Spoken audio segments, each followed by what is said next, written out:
You're listening to Make Some Noise podcast, minisode number 467.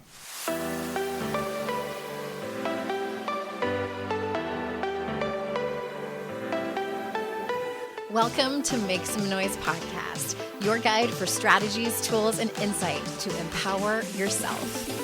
I'm your host, Andrea Owen, global speaker, entrepreneur, life coach since 2007, and author of 3 books that have been translated into 18 languages and are available in 22 countries. Each week, I'll bring you a guest or a lesson that will help you maximize unshakable confidence, master resilience, and make some noise in your life. You ready? Let's go. Hey everyone, welcome to another episode of the podcast. I'm so glad that you're here. It's still summer. If you're listening to this during another season, as I'm recording this, it's still summer. It is the very end of July, and we are still in the spirituality and creativity theme.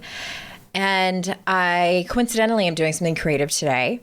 Do you ever get like a wild hair up your ass and you're like, I'm going to completely move all the furniture around and see what it looks like? My mom used to do this a lot when I was a kid. And I think back, my childhood home was fairly small. I believe it was about 1,400 square feet, and it had 4 bedrooms. And I say it was small because it was a 4-bedroom house. I mean, it's pretty small for that many bedrooms. The bedrooms were pretty small, but at any rate, it was something my mom did a lot. And this morning, well, you might have heard one of my sponsors for the show is Ainslie Interiors, and I'm working with someone, they're one of the designers, and I'm redoing my living room. And so I was going to wait until I got the new curtains and I'm going to paint, but I'm like, nope, you know what? I'm going to move everything around. And we have a sectional that comes apart. I don't really love it. It was sort of a panic buy when we bought this house because I didn't have a couch big enough for the living room. And unbeknownst to me, I knew all the pieces came apart, but I thought that it was just because it was annoying like that. But you can, anyway, the long and short of it is that I've spent the entire morning taking that sectional apart and putting it back together and moving it all around. And my dog is having the time of her life. She thinks this is playtime, jumping all over the couch, getting rides when I move it around. Luckily, it's on laminate, so it's really easy to move around. Sorry, this is so boring. You're like, what does that have to do with anything? My point is that I think that we forget that how important creativity is to us, because I was feeling a little restless. I have not moved furniture around, I think, since we settled in this house in 2015, something like that. And it feels really good to move things around. Right now, it's just the furniture that we have. I'm eliminating this gigantic coffee table that we've had for 150 years. It's just too big for the space. And just making things happen. It's fun. And I guess I say that to remind you that there are things that you don't have to go to the craft store and get a canvas and paint or do anything fancy. It can be as little as moving things around on your fireplace mantle with the stuff that you have at home. That's being creative. So that's what I wanted to talk to you about today, is the importance of creativity. And I think especially in a culture that puts so much value on producing and productivity, efficiency, success, those types of things. We have, this has been talked about a lot. We have put creativity just for the sake of creativity as a last priority in many cases for a lot of people, not everybody, but creativity for fun, creativity for exercising your brain, creativity for hygiene. I was just talking to a client earlier this week, and that's the perspective I challenged them to see their acts of creativity in as hygiene. It's important to you as brushing your teeth. It's as important to you as getting the oil changed in your car and things like that we kind of take for granted that we're going to do them. That's what I challenged my client to do. And it really got me thinking as well as, how much emphasis, how much time am I prioritizing my creativity? And not enough. The answer is not enough. Really only if it's been for my work, this podcast or writing my next book. And we are, doing a really fun kind of secret project with one of my past books that's coming up. And those are all things that are for my livelihood. But like, how often do I really do anything fun that's creative? Not that often. And so it made me think of The Gifts of Imperfection by Brené Brown. This was, I believe, her second book. I have one of the first copies. Let me see. And by first copies, I mean first printings. So this one came out in 2010. And I believe since then she has revised it. I do not have that version. But I want to read to you, in a nutshell, for those of you that aren't familiar with the book, this was the book where she came out with the 10 guideposts for what she calls wholehearted living. And let's see, which one is it? It is the 6th guidepost. And she says, cultivating creativity. And all of the guideposts are cultivating something. You know, cultivating rest and play, cultivating calm and stillness. And then there's, to go along with that, there is something that we need to let go of. And for creativity, it is letting go of comparison. I'm going to let that land, because comparison is one of those things. I've talked about that, I feel like, in all 3 of my books. And I hope I am clear when I'm writing about it and talking to you here on the podcast about it, that I don't think we ever get to a place where we completely let go of comparisons. It's something that we do as humans.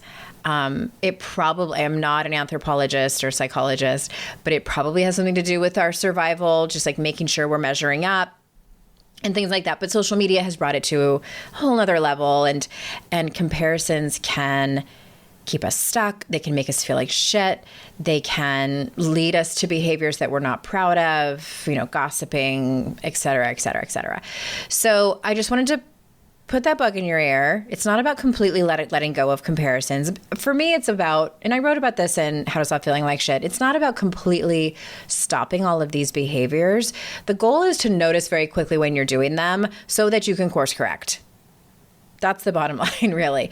And that is absolutely true for comparisons, which is one of the chapters in How to Stop Feeling Like Shit. Okay, but back to the Gifts of Imperfection. This is on page 96 of the print version of that 2010 version. And I want to read these 3 points that Brené makes. And she says, quote, "Let me sum up what I've learned about creativity from the world of wholehearted living and loving. Number 1. Saying I'm not very creative doesn't work. There's no such thing as creative people and non-creative people. There are only people who use their creativity and people who don't. Unused creativity doesn't just disappear. It lives within us until it's expressed, neglected to death, or suffocated by resentment and fear." End quote. And I read that and I was like, dang, just tell us how it is. It's that unused creativity doesn't just disappear. It lives within us until it's expressed, neglected to death, or suffocated by resentment and fear. Yes, I agree with that. I believe that. Okay. I don't really have anything to add. Okay. Number 2, quote, "The only unique contribution that we will ever make in this world will be born of our creativity." End quote. What I hear a decent amount from people who, because I do consulting for people who want to write their nonfiction book. And not all my clients, but some of them say, everything's been said already. I don't have anything new to say. I have said that, y'all. I have said that. I have like finished a section of my book or finished an entire book and been like, this is crap. This is, people already know this. People already know this. Why am I even putting it out there? And the truth of it is that I do believe most things have already been said and done. They have. But they have not been done by you. And I'm sure you've heard that before. They have not been done by you. They have not been said by you. And I'm sure none of y'all are plagiarizing, but we have to believe that our art, our creativity needs to be expressed by us. I love that term that she used, our unique contribution, the only unique contribution. And it's very, very true. No one can say it like you. No one can paint it like you. No one can cook it like you. Okay. Number 3, Quote, if we want to make meaning, we need to make art. Cook, write, draw, doodle, paint, scrapbook, take pictures, collage, knit, rebuild an engine, sculpt, dance, decorate, act, sing. It doesn't matter. As long as we're creating, we're cultivating meaning. And you know what's interesting is that when we started getting meals from Green Chef, I totally don't mean to like plug our sponsors again. There's no sponsors on these minisodes, but they're like one of those meal delivery services, and it's meals that I would never find on Pinterest and cook ever. They have like words in the titles of them that I've never heard of, but they're all delicious. And the way that they have you plate the food at the end is really beautiful, and it's not that hard. It's really not that hard.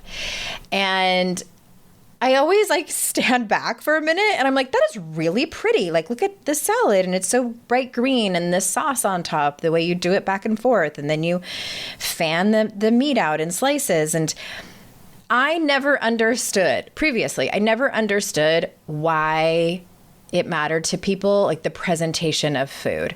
It's not something like I really care about at a restaurant.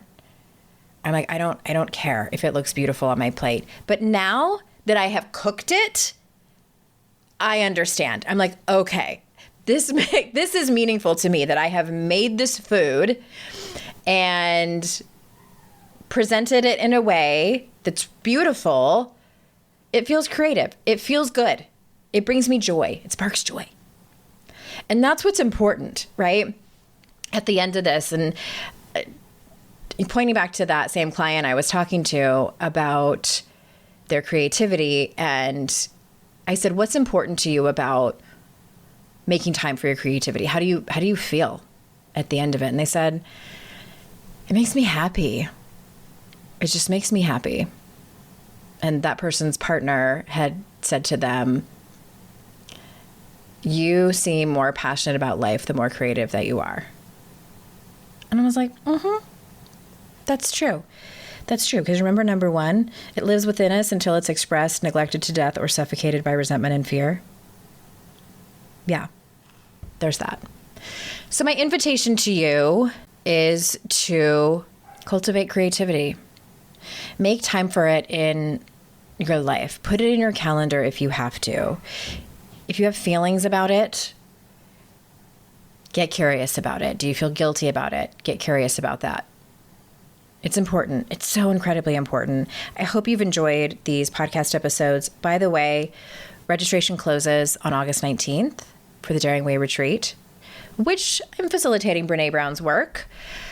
AndreaOwen.com/retreat for more info on that. And I hope that you are creative. I hope that you spend time prioritizing yourself and prioritizing your creativity, and know that it benefits you and does help you stop comparing. If you want to know more how that coincides with comparisons, you can grab this book. We will put a link to it in the show notes. And I appreciate you so much. I appreciate your time and that you choose to spend it with me. And remember, everyone, it's our life's journey to make ourselves better humans, and our life's responsibility to make the world a better place. Bye for now.